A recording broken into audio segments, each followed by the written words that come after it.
The desperate call, the fires burned across 3 continents. Ambassador Kelm watched his world die from the bridge of the last evacuation ship. Below, cities that had stood for thousands of years crumbled under Volcrim bombardment. His people, the Tal'Arin, had never known war. They were farmers, artists, teachers. They had no weapons, no soldiers, no defense. How many ships escaped? Kelm asked quietly. 42, Ambassador, his aide replied. Maybe 200,000 survivors. Out of billions. Kelm closed his 3 eyes. His scales, normally bright blue, had dulled to gray with grief. The Volcrim Empire had given no warning, no demands. They simply arrived and began destroying everything. That was their way. They took worlds by erasing whoever lived there first. Send the message, Kelm said. All frequencies. Any species that will listen. The message was simple. This is Ambassador Kelm of the Tal'Arin people. Our world burns. Our people die. We ask for shelter. Please, we have nothing to offer but our gratitude. We need shelter for our survivors. The message went out to hundreds of worlds. Most ignored it. Some sent sympathy. A few offered thoughts and prayers. The galaxy was large, and everyone had their own problems. No one wanted to anger the Volcrim Empire. Then Earth answered. The reply came in basic galactic standard, spoken by a calm female voice. Ambassador Kelm, this is Captain Lisa Torres of Earth Defense Forces. We received your message. Shelter is approved. Fleet is en route. Hold position. Help is coming. Kelm felt confused. Fleet? He had asked for shelter, not military assistance. Perhaps it was a translation error. Humans were new to galactic politics. Maybe they misunderstood. 3 days later, the human fleet arrived. Kelm stared at the sensors, unable to believe the readings. 40 ships had just appeared from faster-than-light travel. No, wait, 50 ships. 60. The count kept rising. 70, 80, 90. By the ancestors, his aide whispered. What are they doing? The fleet divided into 3 clear groups. The first group consisted of heavy warships, cruisers, and destroyers bristling with weapons. The second group was different massive cargo vessels and construction ships. The third group made Kelm's blood run cold. Bomber squadrons. Dozens of them. Small, fast, deadly craft designed for one purpose. A communication channel opened. A human face appeared on the screen. Male, dark skin, short hair, calm eyes. He wore a military uniform. Ambassador Kelm, I am Commander Blake of the Earth Defense Forces.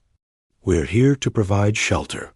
Commander, I think there has been a mistake, Kelm said carefully. We asked only for refugee status. A place to land. We did not request military intervention. Commander Blake smiled. It was not a cruel smile, but it held something that made Kelm nervous. Determination.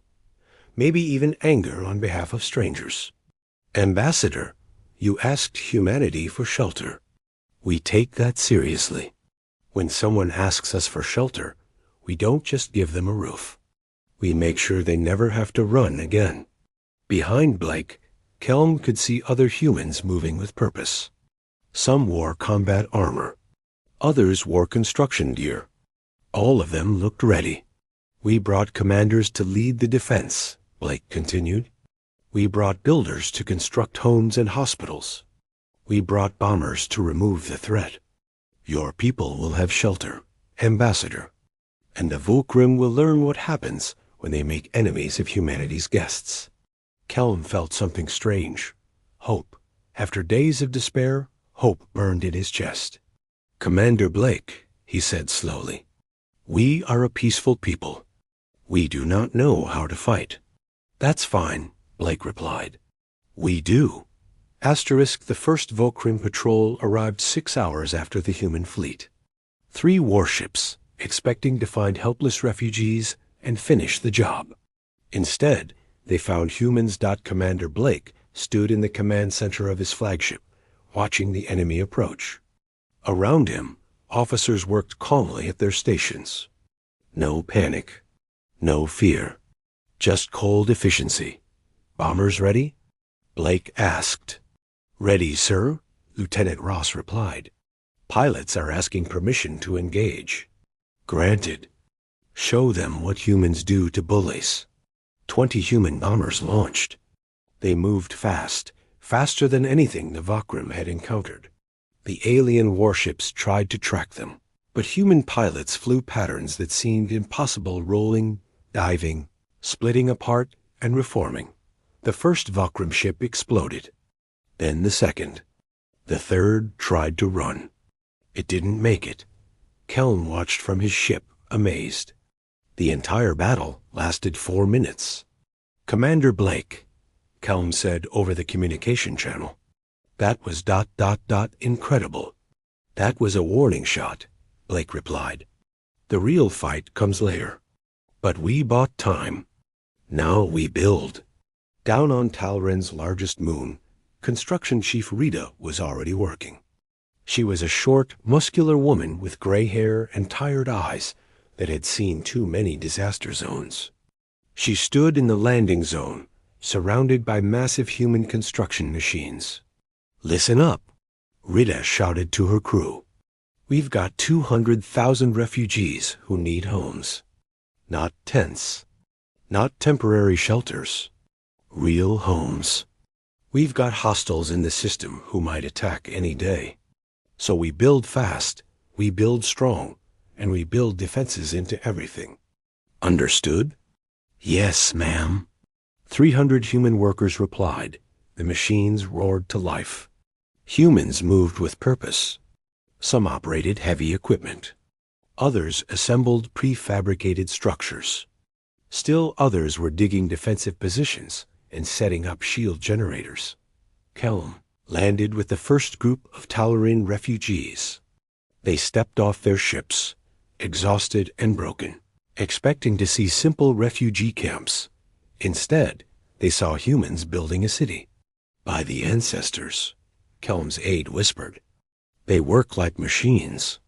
"No," Kelm corrected. "Machines work like them." Rita approached Kelm, wiping sweat from her forehead. "Ambassador, I'm Rita. I run construction. Your people need housing. We're putting up residential blocks, first real buildings with plumbing and power. Medical facilities are going up on the north side. Schools and community centers in the middle. Should have the first phase done in 3 days." "3 days?" Kelm repeated, stunned. That's impossible." Rita grinned. "Yeah, people keep saying that. Watch us anyway." The humans worked in shifts, 20 hours a day. When one crew rested, another took over. They worked through meals, worked through exhaustion. Talarin refugees watched in awe as buildings rose from nothing. Human engineers taught Talarin helpers how to use tools, how to build, how to create instead of just survive. But the Vakrim returned, 5 days after the humans arrived. A full Vakrim battle fleet emerged from faster-than-light travel. 40 warships, troop carriers, assault craft. They had come to finish exterminating the Talarin and remove the human interference. Alarms blared across the human fleet. Commander Blake looked at the tactical display and allowed himself a cold smile. All ships, battle stations, bombers launch. "Rita, how long do you need?" On the surface, Rita looked up at the sky. She could see the distant flashes of ships entering the system. 12 more hours to get the shield generators online, she replied. "Can you give me 12 hours? "We'll give you 20, Blake said. "Keep building." The human fleet moved to intercept. 20 warships against 40. The Vakrim commander must have felt confident. He was wrong. Human ships didn't fight like other species. They didn't form neat battle lines or follow predictable patterns. They fought like humans, aggressive, creative, relentless. Destroyers darted in close, too close for the Vakrim's heavy weapons. Bombers struck from angles that shouldn't have been possible. Cruisers coordinated with brutal precision. The battle raged for 6 hours. The Vakrim lost 15 ships before they retreated to regroup. On the surface, Ritta's crew never stopped working. Explosions lit the sky above them. Energy weapons flashed like lightning. But the construction machines kept running. The buildings kept rising. A young Talran worker named Prim approached Rita, his scales trembling. "How can you keep working?" "The battle above." "That's why we keep working," Rita interrupted. "Blake and his people are up there dying to buy us time. We don't waste what they give us. Now hand me that wrench." Prim handed her the tool. Then he picked up his own and went back to work. By dawn, the shield generators were online. The first residential district was complete, and the human fleet still held the line. Kelm stood in what would become the town square, surrounded by new buildings. Human and Talran workers moved around him, exhausted but determined. "They're still fighting up there," Kelm said quietly. Rita joined him, looking up at the sky. "Yeah, that's what humans do. We fight so others can build, and we build so others don't have to fight. You asked for shelter, Ambassador. We're giving you a home." Above them, another wave of Vakrim ships appeared. The battle was far from over. Asterisk.